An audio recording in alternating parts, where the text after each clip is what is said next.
Can everybody hear me okay?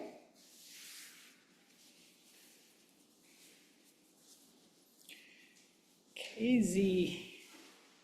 Who's KZ?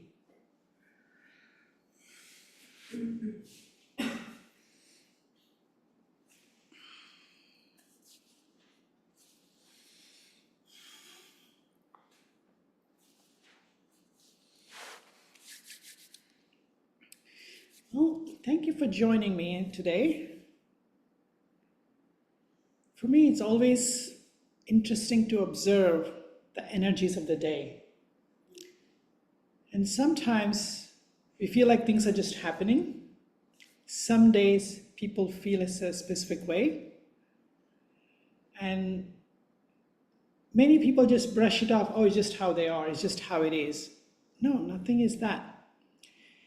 You're responding to the changes in the energy that's happening in the cosmic space all the time, right?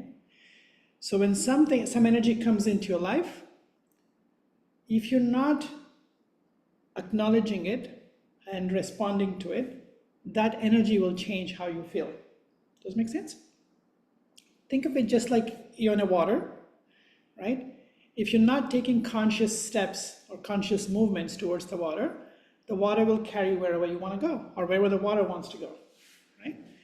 So much the same, the cosmic energy is influencing all of your emotional landscape, energetic landscape, the way the energy is moving, right? Because essentially, every emotion is a vibration. As much as we want to intellectualize and change it, you change the energetic frequency, is much easier to navigate that than trying to intellectualize it. And in Vedas, particularly in the yogic philosophy, Patanjali actually talks about people that are more intelligent suffer more, right? Because they use only one tool for every solution, right? Intellect, we often use the word sharp intellect, right? Sharp wit, right? So the very essence that we use is very important that we understand. Intellect is a cutting tool. You cannot use intellect to understand somebody. Intellect is to penetrate, right? It has to cut. So when you're using your intelligence, that's all it does. So we don't need to use intelligence all the time. Oftentimes we need to learn to use and when not to use intelligence, okay? So when we work with the vibration, when we work with how things flow, you actually become more aware of it. So we're talking about a specific movement, how we experience, and this, whether you call it astronomy or astrology or just how you experience, the way the planets move affect how impact it has on your life, right? So some people believe it, some people don't. It doesn't matter. It will affect you, right? So my common qualm is people always said, oh, I don't believe in astrology. And I remember one time it was a full moon. I asked my friend, how do you sleep? I couldn't sleep so much. I'm like, why do you think that is? Like, oh, it's full moon. Like, yeah, that's why you can't sleep. Because if full moon creates a lot of pressure in your hormones and glandular system, so if you don't relax it, you can't sleep very well, right? So it's not the question of belief. That's why I often ask, like, do you believe in gravity? So you don't have to believe in gravity, you'll still fall, right?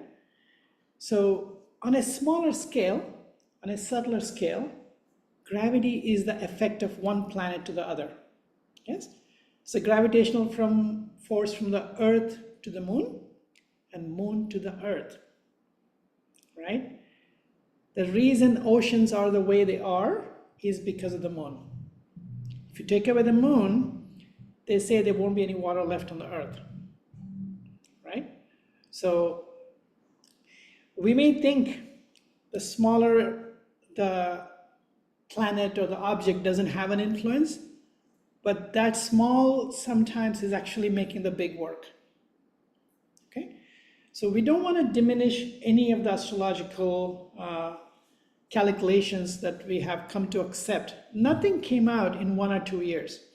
Every single planet that we have acknowledged is thousands of years of study and research. Okay, so today is a very powerful alignment of what we call Day of Awakening, right? So there's many famous quotes that summarizes something like this. There's 2 most important days of your life: the day you're born and the day you figure out why. Have you heard that before? Right? So the figuring out part means the purpose of your existence, right? So the purpose of your existence is one of the greatest gifts you can have when you become aware of it. If you don't know, you'll just be doing this, you don't feel satisfied. You do this, you don't feel satisfied, right? So today is called the Day of Awakening. The greatest gift this day holds for you is to bring you understanding the purpose of existence, right? So what is so special about this day? So we have a very special cosmic arrangement, okay? We have Sun, which we call the energy of the soul, right? Then we have Mercury, which is intellect. Mercury we use for intellect and communication in yoga, right? For the meditation, we always use that energy. And then we have Ketu. Ketu means Pluto. Ketu is considered moksha karaka. Moksha means liberation, right? Moksha karaka means that one that brings you close to liberation, right? And all of them conjunct in the constellation of Virgo, right? And Virgo is ruled by Mercury, right? Mercury is again intellect. So you're coming a full circle here, right? So your soul is able to access the most intellectual aspect, which is understanding why we are here, right? So that's why it's very, very powerful today to use this day to spend more time in meditation, to do more time chanting, to do more time in healing, to do things such as donations and charity, right? And then there's some rituals that are like creating a fire ceremonies, and we call it yagya or havana, things like that, which I don't think we'll be doing today. And some chants, right? So oftentimes people think chant is a religious thing. Chant is more of a vibrational thing, right? So every word, we talk more about this when we go into mantras or throat chakra classes. Every word that you say, what we have identified as mantras, create a specific vibration, right? And when we go deeper into mantras, how many of you heard of the word called cymatics, right? Cymatics is a branch of science that studies the conversion of waveforms into sounds, okay? And these waveforms can be 2-dimensional or 3-dimensional. When it is 3-dimensional, means it becomes objects, right? So every sound can be converted into a physical object. Does it make sense? So if it's a wave, a sound form, we can also represent mathematically as an equation, yes? So if you're able to represent mathematically as an equation, we can also create a word for it. And these are mantras, right? So the power of the mantras are so profound that when you say it the right way, it creates those vibrations. So some of them are written so well, they identified some of the most powerful equations from that. And it's not just happening today, it's been happening for a long time. How many of you heard of Nikola Tesla, right? Nikola Tesla met with Swami Vivekananda in 1900, and he had the ability to understand what was written in these scriptures and able to translate them into equations. Everybody can read it. Not everybody is able to decipher the meaning of it, right? So, and shortly after that, Nikola Tesla was able to come, I mean, he was a brilliant man, obviously, right?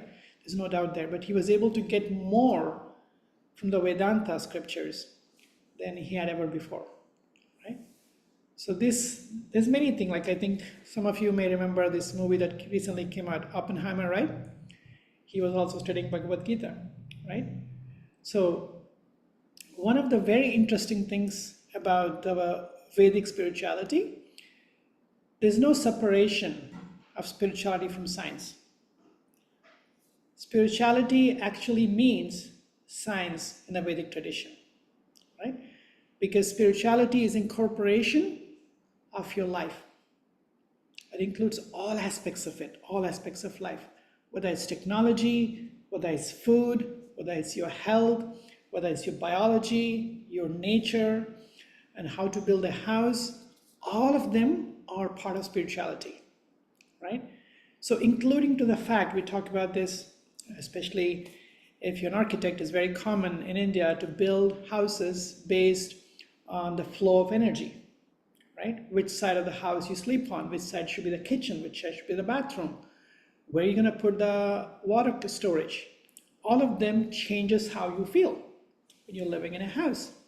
And that impacts the person living in the house, and that changes how you feel. So it doesn't matter which part of the life you want to take, but that affects, okay? So once we understand these arrangements of the smallest objects to the largest objects, makes a huge difference. We will understand how beautiful to acknowledge these changes in the emotions that we experience, right? So it's also an overlap of many things. It's not just one day that's happening. We also in the Pitru Paksha, the 13th day of the Pitru Paksha, we have 3 more days left of it, which is the 2 weeks that we honor our ancestors, right? And we also have Saturn retrograde we're going through till November 17th, a 5-month window. So it's never one event, cosmic event happening, right? So sometimes you focus on one, that's okay. There's nothing wrong with that. But these events are always stacked up on one on top of another. So sometimes you feel like, oh, I don't feel that way. That's okay, because there's 2 more layers of energy stacked up. Does it make sense? All right. We're still going to use some of the container of Kundalini Yoga. So we're going to tune in. Okay. Have we done Kundalini Yoga before? Okay. Do you mind closing?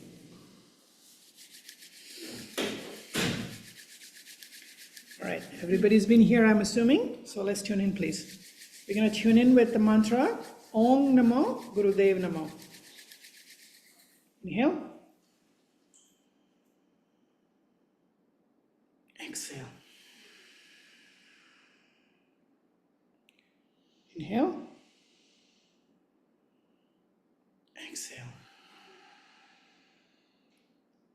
Let's inhale to begin.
Take a deep inhale.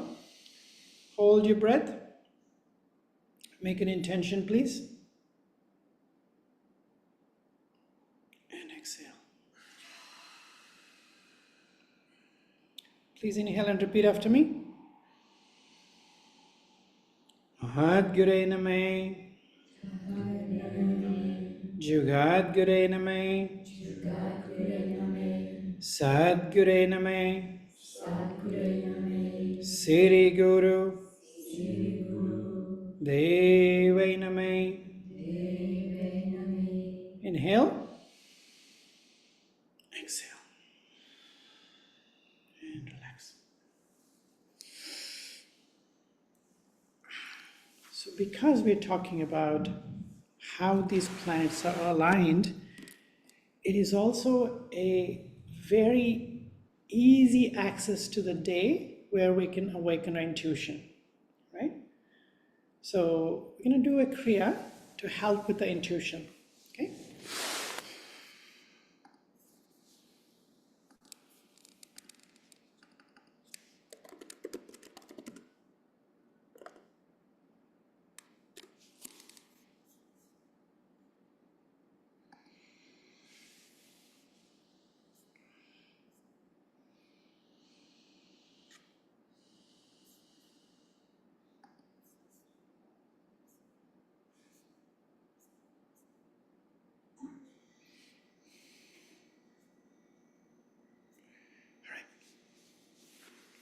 Please sit up tall. Close your eyes and bring your eyes to focus on the third eye point, the point between the two brows.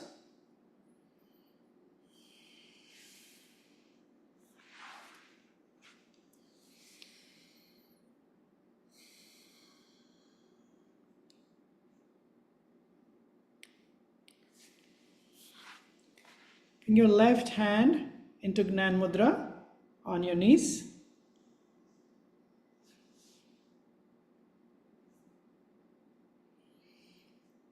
Bring your right hand and use your right thumb to block your right nostril.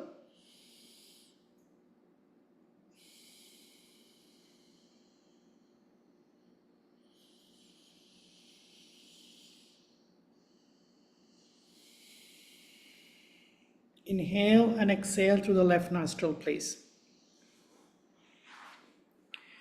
Eyes are still on the third eye point. Please make sure all the fingers are pointing up.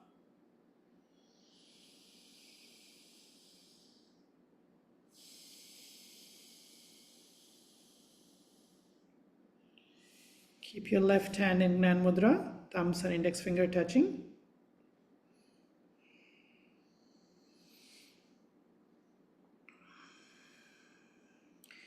As you breathe, visualize each area of the body. Consciously survey the body, take inventory of the body. Just observe and take inventory. No need to judge, just observe.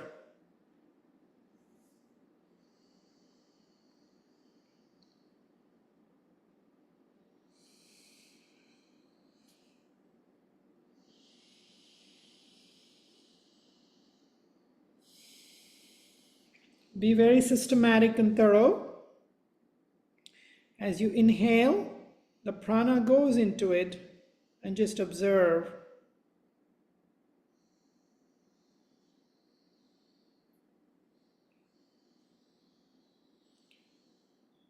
And observe the movement of the prana.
Beautiful. Switch hands and switch nose. Cover your cover your left nostril with the left thumb and your right hand on your knee with the thumb and index touching together, forming a Gnan Mudra. And all the fingers of the left hand are pointing forward, pointing up.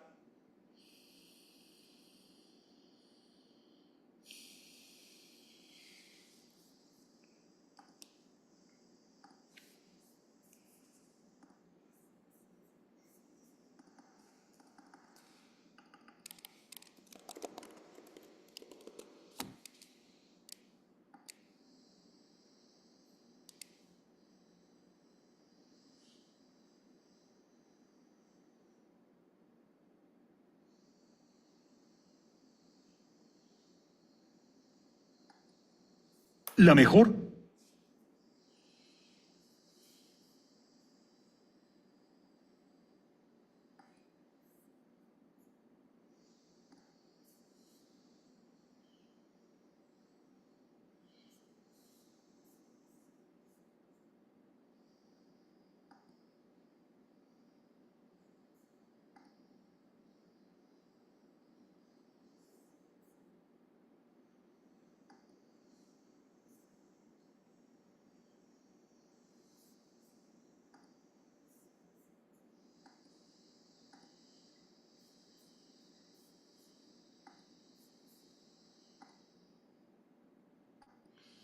Beautiful. Inhale. Exhale.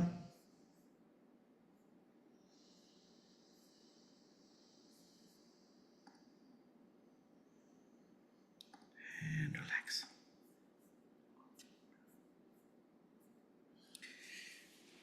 Bring your palms together in front of your heart center. It doesn't touch your body, it doesn't touch your heart.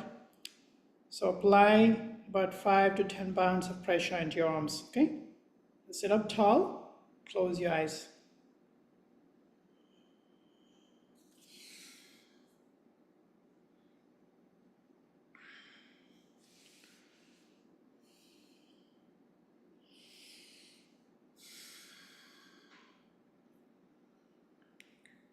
The focus is still on the brow point.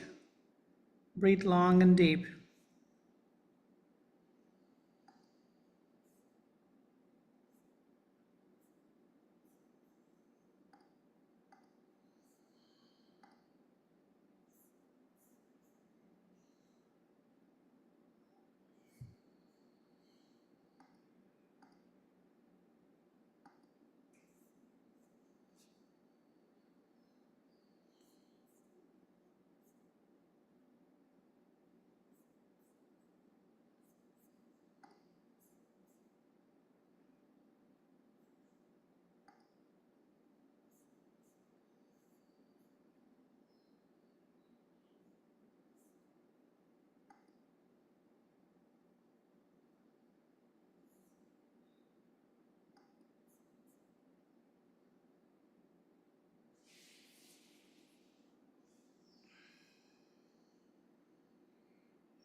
Fantastic. Inhale.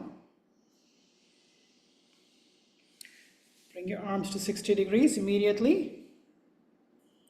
You're forming Gnan Mudra in both hands, thumbs and index touching together.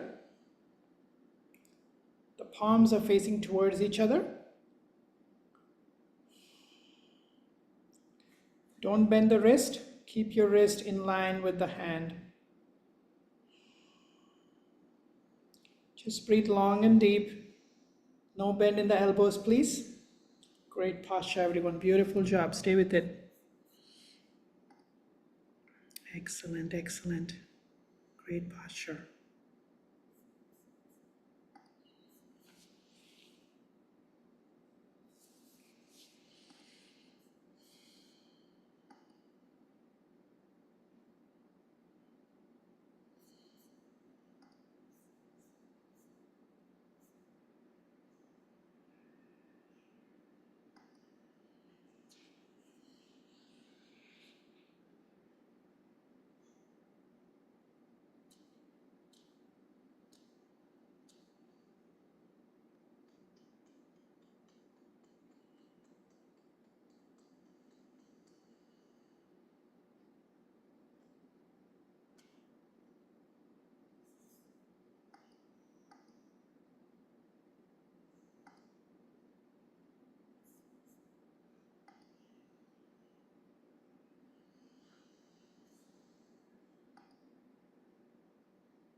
Last few seconds, stay strong, you're doing good.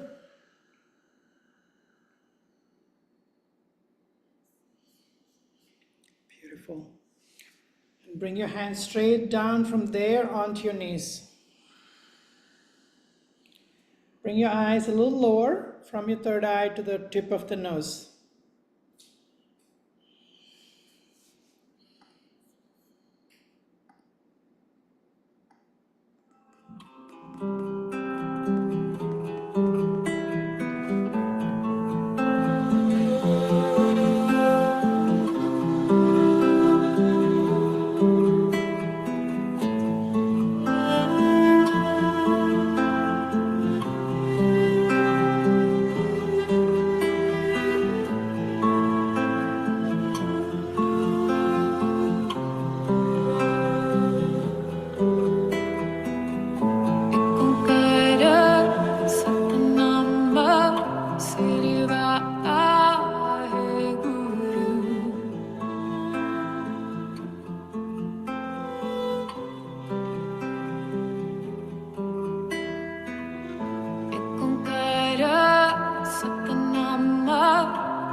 The way we chant this particular mantra is called Laya.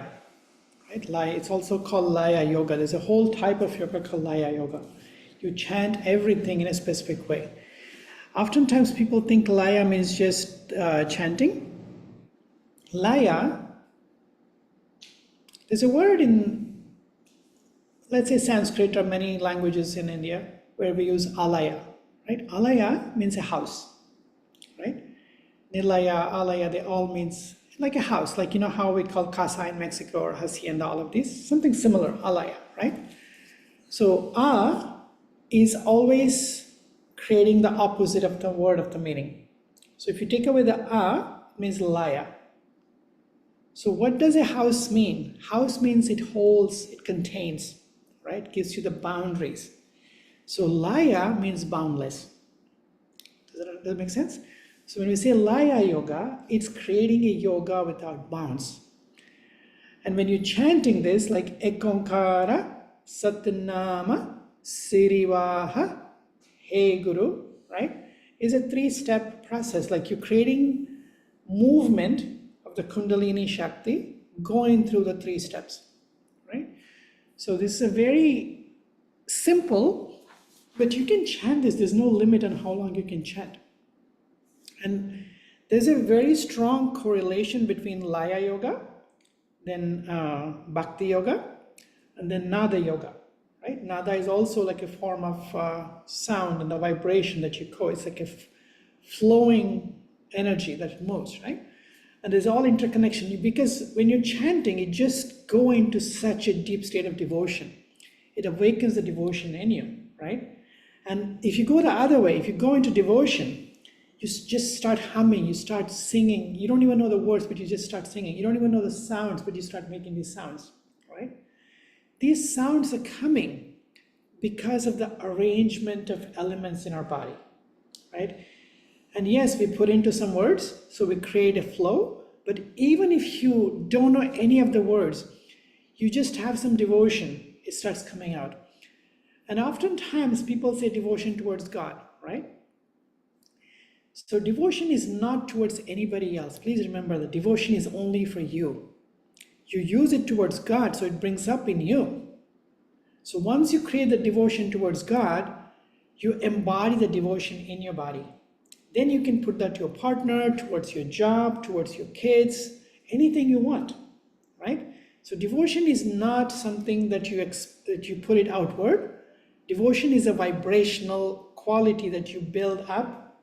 And of course, it's easy to create on something that doesn't fluctuate, right? If you say there's a God, the God's behavior doesn't change every few minutes, right? You create the most intangible version of it, right? Like you can make a statue or made of rock or something else. So it's like as solid as you can do if you make it from a rock, right? So that is one of the ideas where we create these archetypes where we can create a devotion outside, right? So this is a great way to make our vibration go higher and allow the intuition to open up. Okay? Everybody okay? You okay? Ears ringing? Okay. Happens. So if I ask you, what does liberation mean to you? What comes to mind? If I tell you you're liberated, what comes to mind? What do you feel? Space. Okay. Anybody else? Ligero, light, like luminous and light. Light. Okay. Anybody else? No feelings? Okay. The material things, body. Okay. Okay. First of all, I know sometimes we feel, this is very, very good actually. Thank you for giving me these topics to talk about. How many of you right now are using material things to be in this class?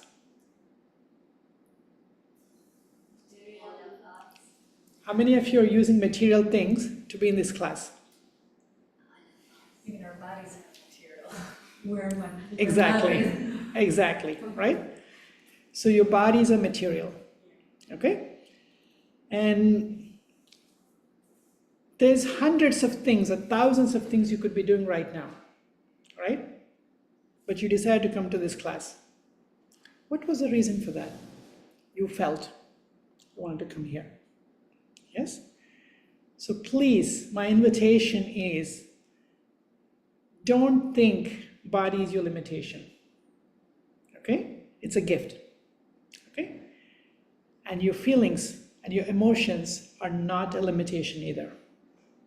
Okay? They are very powerful tools that allows us to navigate life. Right? So somehow we have started to feel this is weighing us down. Okay? So can I tell you a small story? Yeah?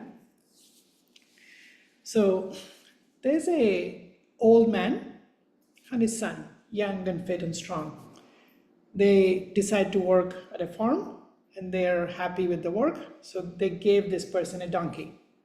Okay? So then they're walking home and some people see these two people and the donkey walking, and they overhear nobody's talking to them directly, but they overhear the conversation. And they hear the conversation something like, how stupid are these people? There's a beautiful donkey and they're not even riding it. And they're like, look at each other, okay. So both of them sit on it and they start riding the donkey. And they walk a few steps or for a few minutes, and then they hear the next conversation. Say, how cruel are these people? The poor donkey has to carry both of these guys. And they look at each other. Okay, the son decides, okay, Dad, you're older, so you can go on the donkey, I'll walk next to you. Then, of course, they hear the next conversation. Like, how insensitive this old man is. There's like, he's sitting on it while this young man is walking, right? So they switch again, right? And then, of course, they hear the conversation. Oh, this young man is so arrogant, he's letting his old man walk and he's riding on the donkey, right? So they get tired of this. So they both pick up the donkey and start walking it. And then, of course, people still say, how stupid are these guys? They're carrying the donkey instead of riding it. So everything that we've been given is a gift for us to use. So there's a story in Bhagavad Gita where Krishna says, this body that you have, you had to work 8.4 million incarnations to get the human body. Okay? So even many people when they die, and even when they go to heaven, everything that you can imagine, like all the luxuries that you can imagine, all the pleasantness you can imagine are given to people when they're in heaven, right? That's the idea of heaven. And even in there, if somebody asks you, what do you want? Every single soul says, I want to experience the body one more time. Okay? So please, when you have this body, stop feeling like this is a burden. This is a gift. You just have to understand how to use this greatest gift. Stop thinking like your body is a donkey. It's the greatest blessing you have. And you don't even realize how hard you worked for so many millions of incarnations to get this body. Right? So when you finally have this, stop treating it like a burden. It's a gift. So use every minute of your day, every second of your day in creating the best things possible with this body. Right? And same thing with the emotions, right? The only reason emotions feel heavy for us is because people haven't taught us, nobody trained us, or nobody taught us what emotions actually mean, where they come from, how to navigate it, right? If somebody gets angry, you're like, oh, no, I don't want to be angry. If somebody is angry in front of you, you want to run away, or you want to fight back. What if you stand or sit in front of the person and say, you know what? Okay, go ahead. I'm listening to you. I want to listen to everything you have to say and see how you feel after that. Without reaction, not like I'm going to give you back later, right? Just say that, or at least feel that, and stand in front of the person that's angry. Authentically. Guess what? They won't be angry anymore. I promise you, they won't be angry anymore. That's the power of your presence. Full, complete presence, right? Because if it's a relationship, most of the time people are angry because you're not present. Okay? The minute you're present, there's nothing to be angry about. It doesn't matter if you didn't close the toilet seat, or you forgot to bring some food, or you spend some money, or whatever else. All of them doesn't matter. It seems like it does, but in the presence, they all seem so minimal. Do you understand? So the minute you accept your own emotions, you're able to accept the emotions of everybody around you, right? I'm not saying just go jump in front of the people and allow them to yell at you. That's not what I'm saying, okay? Anger doesn't mean projection. The more you stand in your presence, the quality of the expression changes of the person, right? So if you go, I'm not saying go stand in front of them like, okay, I'm going to hit you or confront like that, okay? Just go stand with humility to receive. The energy changes, right? So this is a gift of our body. This is the gift of our emotions. Emotions are indicators of how you are aligned with the purpose of your soul, right? So how many times, okay, everybody's driven a car, yes? If you look at the car and your gas tank is showing empty, are you going to get angry with the gauge? Are you going to go to the gas tank and fill up the tank? That's exactly what it feels like when you get angry with your emotions. Does it make sense? So your emotions are indicating every single thing that you experience with your body, with your soul. So it's like you should be like, oh, thank God for this.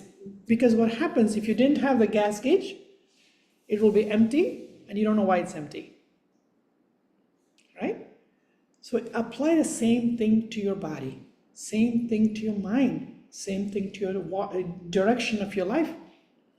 Then you will know why the emotions are there. Like when you get angry, be grateful you're feeling angry because something is telling you that what you're doing is not okay for you, or what you're accepting is not okay for you, right? If somebody violated your boundaries, it's not okay, that's why you're getting angry, right? If you're sad, there's a reason why you're sad. So every single emotion is a gauge, is an indicator of your life, of your path.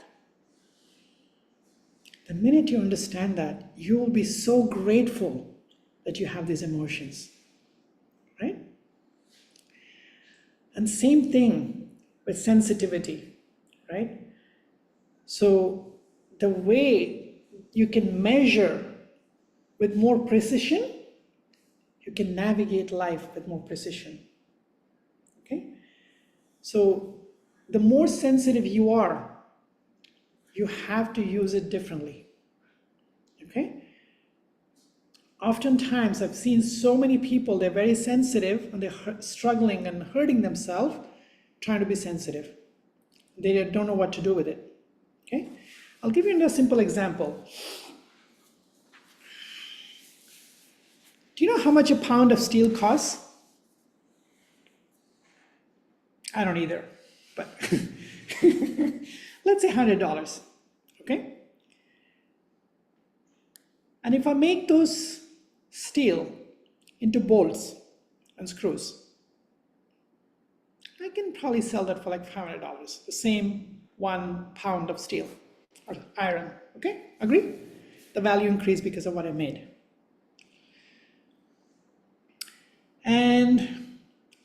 What if I decide to make the same into syringes, the needles of the syringe, with the same 1 pound of steel? Do you know how much the value increased? At least $10,000. Okay? What if I decide to use the same into springs that go in a watch? That's at least twice as much. So it's not the pound of steel that you're putting value on. Okay? It's how you're using it. So the more fine your emotions are, your sensitivity is, you cannot take a watch spring and try to put a screw. Do you understand? Your sensitivity is more refined. You cannot do the same thing that somebody else is doing with a screw, which is much more coarser, much more denser, and of course much less valuable. So if you try to use your watch spring, which is like at this point, like say 100 to 200 times more expensive or valuable, right?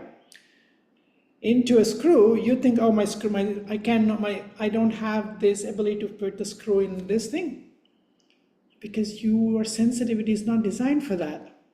Do you understand the difference?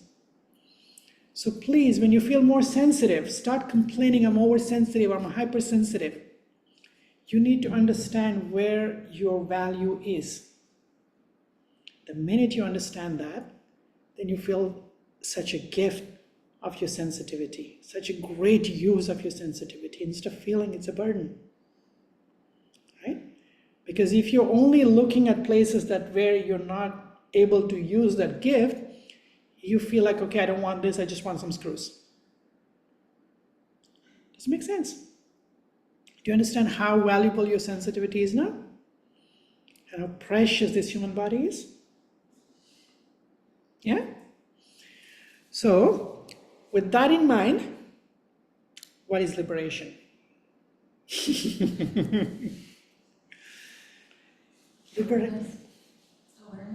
Awareness. Liberation is not being bound by the limitations. It's almost like a continuation of the Kriya we did before, right? So we have this body, but you're not identifying with that body. You're using it to what you want, right? You have these emotions, but you're not identifying with these emotions, okay? You use these emotions to go where you want to go. Does it make sense? Okay, please come sit up. I'm going to turn sideways to show you this posture. It's a beautiful meditation.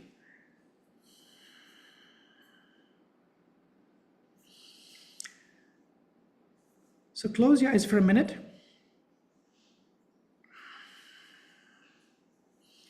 And sit up tall first.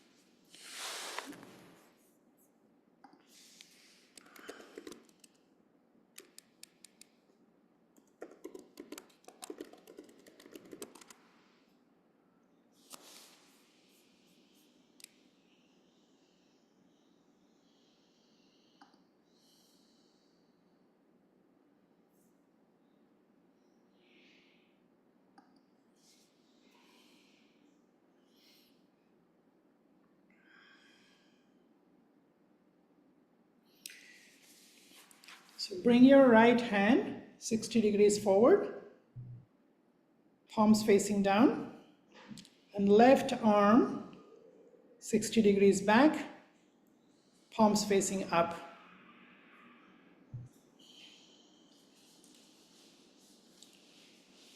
And now close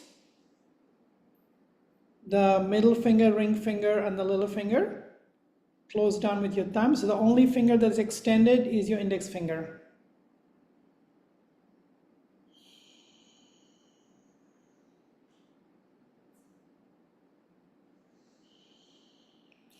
It's a very short Kriya, so please stay absolutely still and do not move an inch.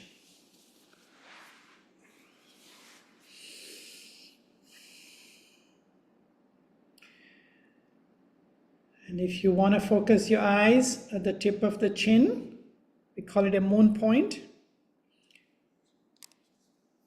especially if you want to focus and release and realize your emotions.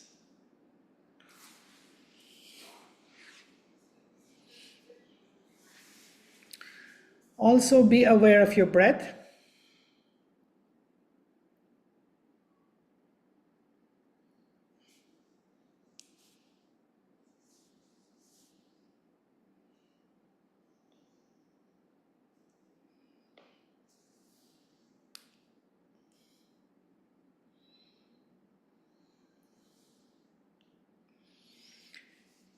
This Kriya gives you so much inner strength.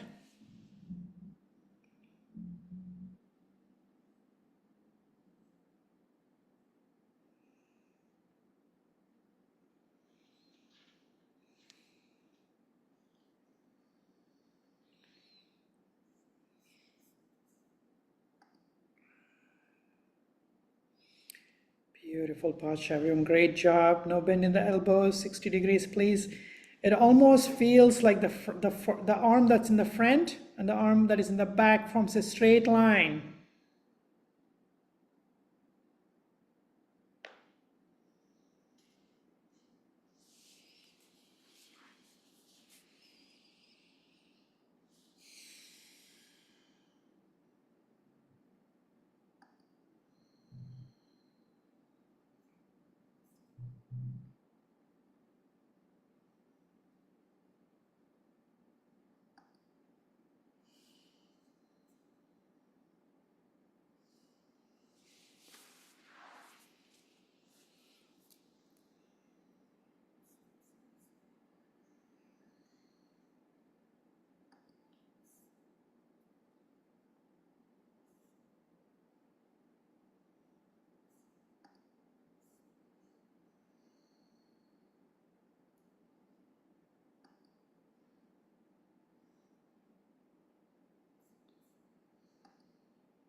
Great job, everyone. Stay in the posture.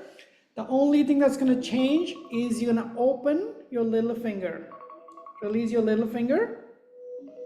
And the same position, same movement of the breath, and same drishti. Eyes are still in the tip of the chin.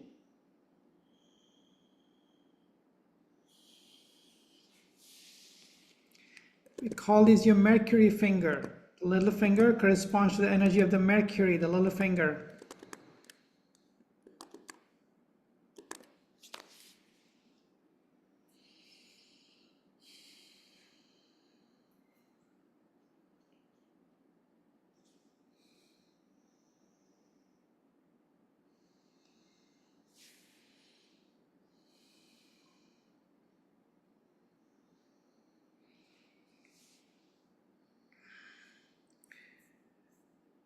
If your arms are hurting, just acknowledge it. This is not very long. It's going to be over before you know it. So stay absolutely still.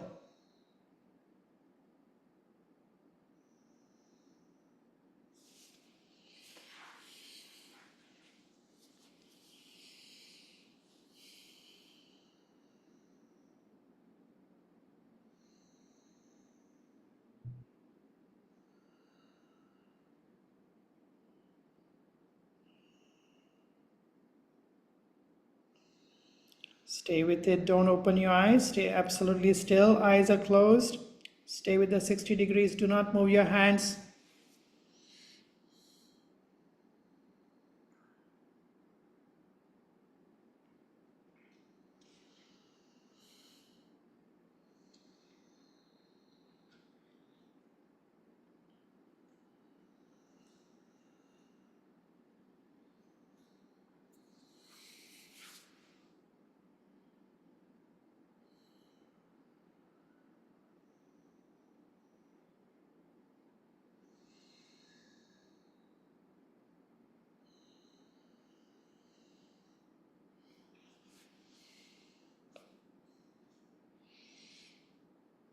Beautiful, everyone. Great job. Stay with it, please.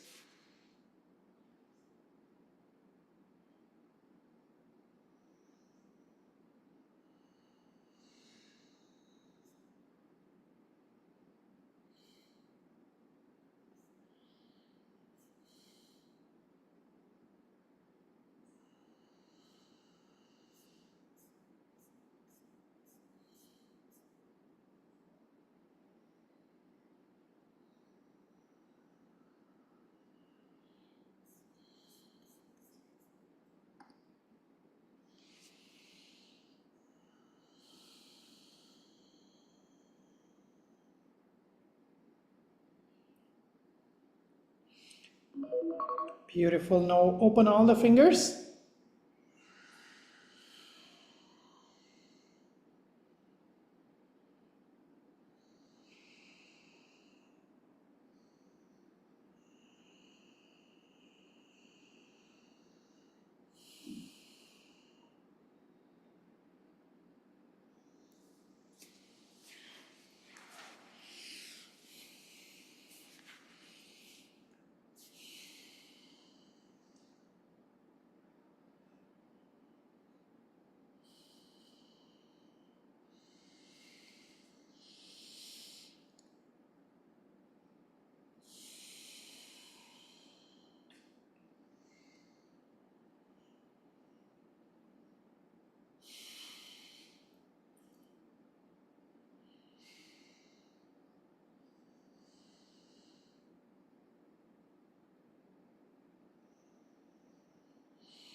Come on, last minute. Perfect your posture. Bring your hands to 60 degrees.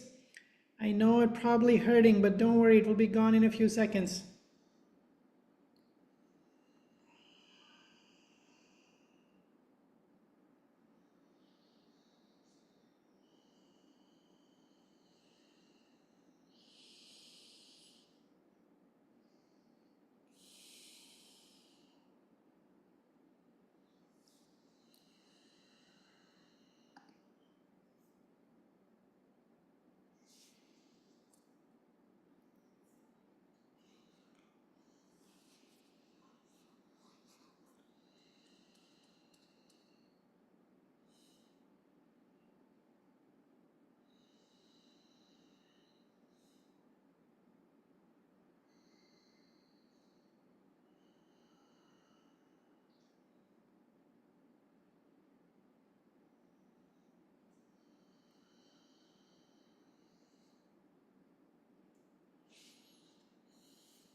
Great job, everyone. Last 30 seconds. Come on, you don't give up now. You're doing so good. Perfect posture. Come on, come on, come on.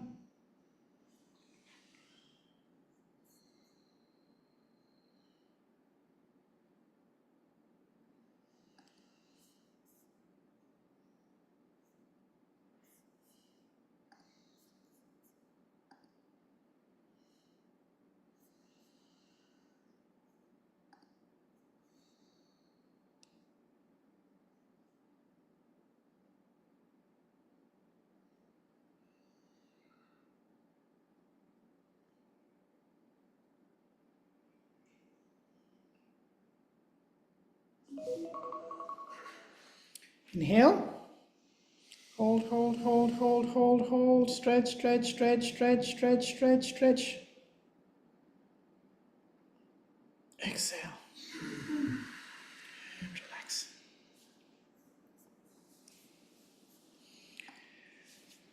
This is a Kriya for liberation. Oftentimes we do this Kriya at the beginning of the year to release everything and create a new life, right?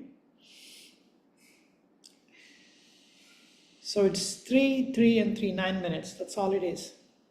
Okay? So do you think to release everything and associate and identify yourself in the healthiest way possible is worth 9 minutes? So a lot of the time, some of these kriyas look so painful, but they're so short. I mean, 9 minutes is so small and so short, like there's so many times we wasted 9 minutes. Do you agree?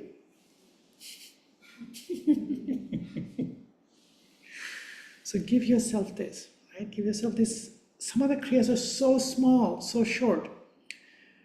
If you're having a very rough time, just go to a different room for 10 minutes and you come out differently. Okay? Everybody okay?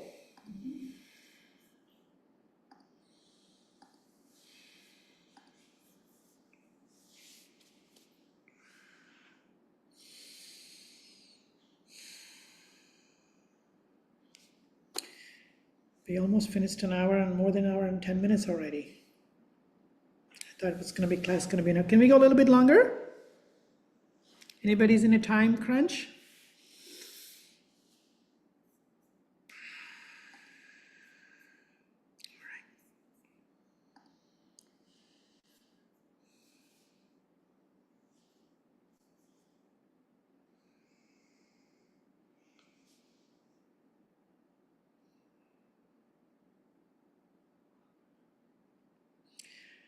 Okay. Have you heard of the word or the deity named Ganapati? It's a popular deity we often associate with the removal of obstacles, right? I think it's in here, those, right, called Ganapati. And, the elephant head and all the story and all the stuff, we don't want to go into that, but the energy of that is to remove obstacles, right? So there's a powerful kriya in the Kundalini, and we're also going to chant for honoring this divine entity, right? So you're going to make the index, middle, and the ring finger, and bring it to the pads. Don't do it here. Bring it all the way to the pads, okay? And extend just the right hand, your thumb and little finger. Like extend it as much as possible like this, okay? Got it? It takes a little bit of training your hands and fingers, so take a couple minutes if you want to adjust your fingers, right? See, it's not like this. See? Got it? So try to bring it to the pads instead of the middle of your palm, okay? And if you can't do it, that's okay. I was working with a student last week. She said, my fingers are so short, nothing touches, so that's okay too. So we have all kinds of fingers, so don't be so hard on yourself, but just adjust a little bit, okay? Okay.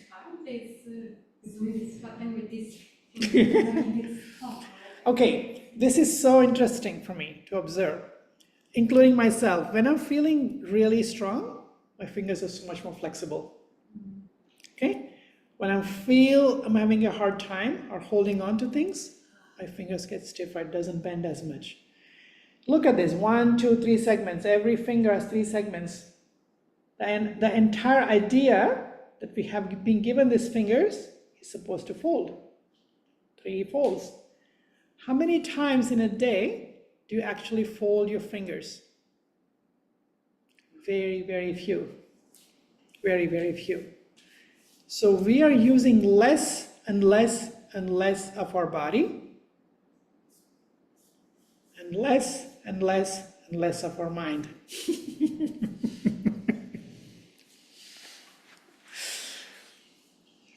And especially with the AI, we don't want to use anything.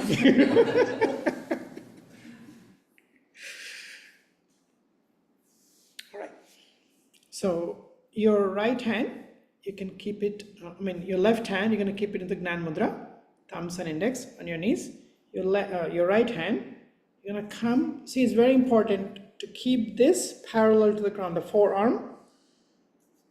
Drop your shoulder, don't lift up like this. Your shoulder should be relaxed, but your forearm is parallel to the ground. And your index and thumb on the left hand is into Gnan Mudra. And your eyes are closed. Okay, just stay here.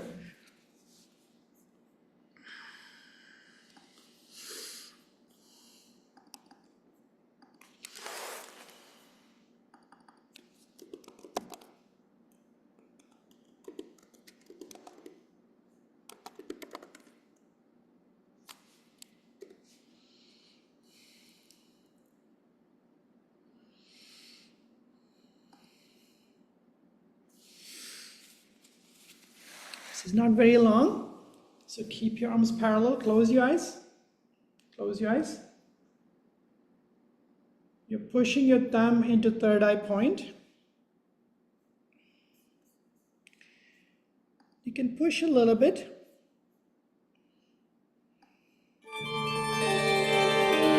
ॐ एकदन्ताय विद्महे वक्रतुण्डाय धीमहि तन्नो दन्तिः प्रचोदयात् ॐ एकदन्ताय विद्महे वक्रतुण्डाय धीमहि तन्नो दन्तिः प्रचोदयात्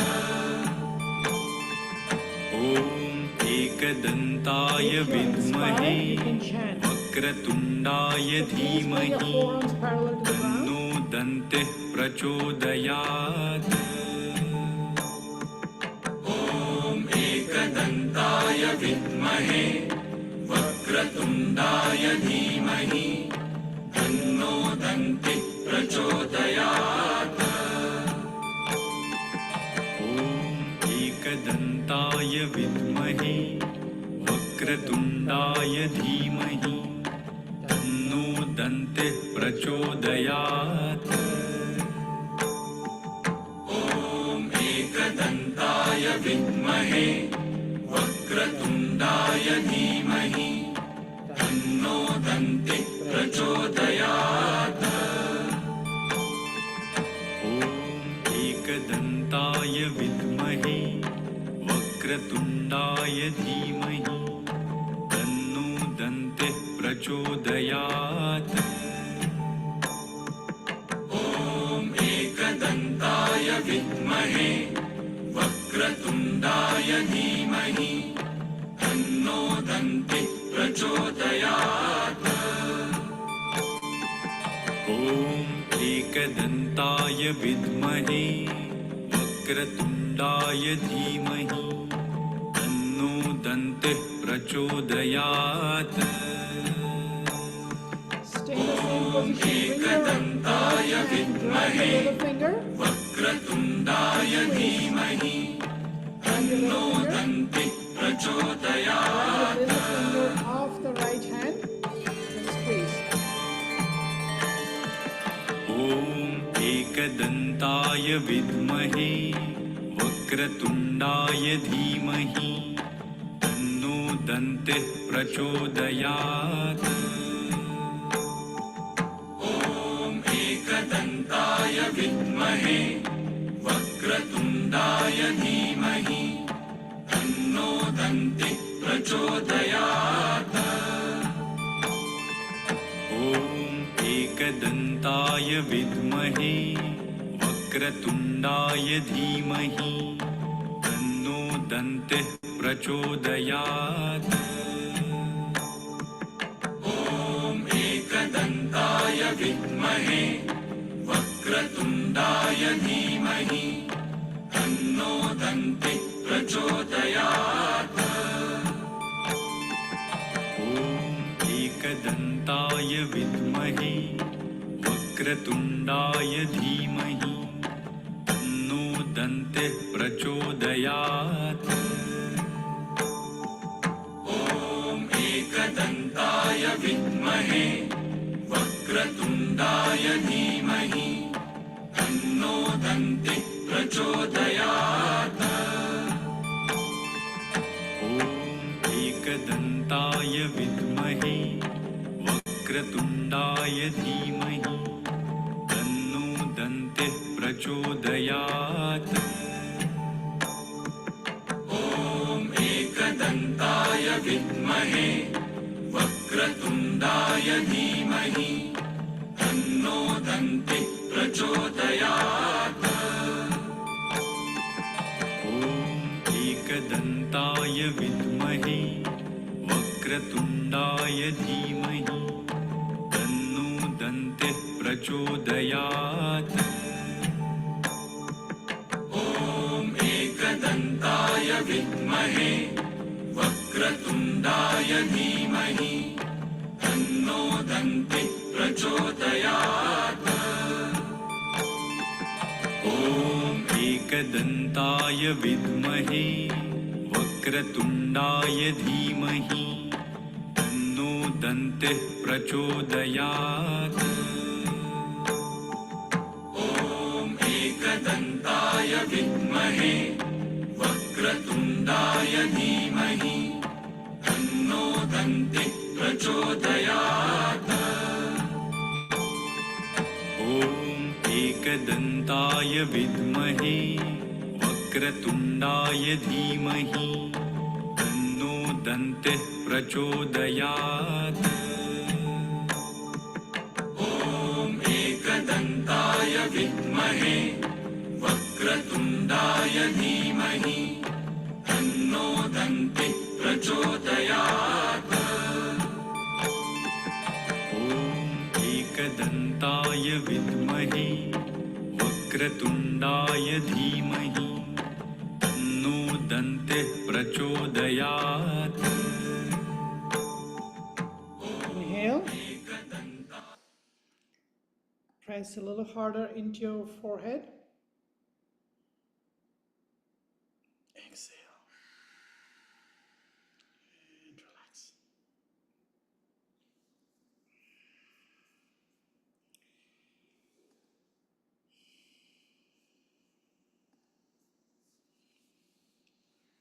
Everybody okay?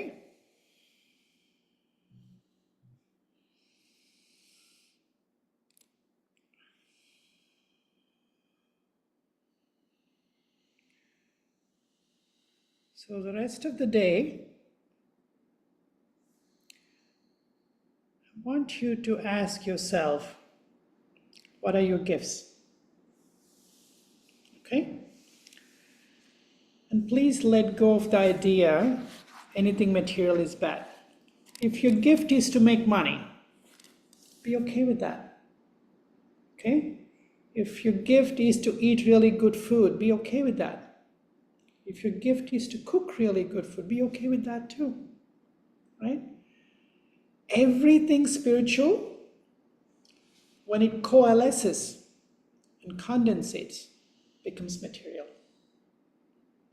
So every material thing is also spiritual. There's not a single thing in this universe that's not spiritual. Does it make sense? So the very first thing in the Yoga Sutras it talks about is everything is as it is. We only give it a definition of good or bad. By itself, when it's created, when it's born, it just is. Right? Every thought, every emotion, every person, every body, every object. Right? Every place. So it has no identification until we give the identification. Okay? So when we feel weak, when we feel we are suffering, that's when we start to label. That's when we start to compare. Right? When you feel strong, you don't compare. For example, a person that wins the first prize is not going to compare with anybody else. The second prize compares with the first one. Right? So it's just a simple idea for you to understand. When you're comparing with yourself with somebody else, it's also a reminder, okay, I can do better. Compare yourself with you. Nobody else is necessary. You can learn from other people, draw information, draw inspiration, but comparing, keep it to yourself. Then you can grow so much more. Okay? All right. Any questions? This type of alignment that you call it, how often does it come along? This particular alignment, I don't even know if it's going to happen in the next 50 years. So it's very rare occurrence. That's why I wanted to do something, because sometimes I talk about it and don't do anything, which happens a lot. So I just wanted to do at least something as spontaneous, informal as it is. I think it's still, I wanted to do something just to tell people, share what a powerful gift that we have today in understanding the very purpose of your existence. So just keep asking yourself, what are my gifts? That's it. Nothing else to do. You don't even need to think about it. You don't need to write it down. No answer is necessary. People may just show up in your life, or you just may run into somebody, or you may miss a turn, end up in the wrong place to meet the right person. So many times you meet right people in the wrong time, what you think, but it's not the wrong time. They needed to meet you at that time to give you that information. Okay? All right. Anybody has anything to share?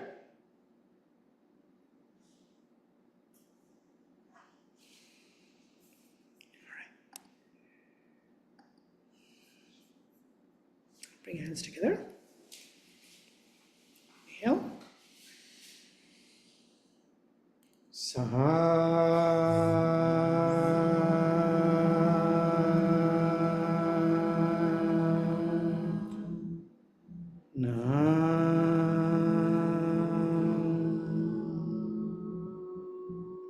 Thank you very much.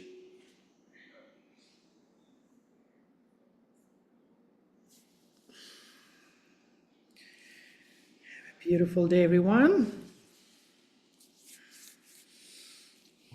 Mala.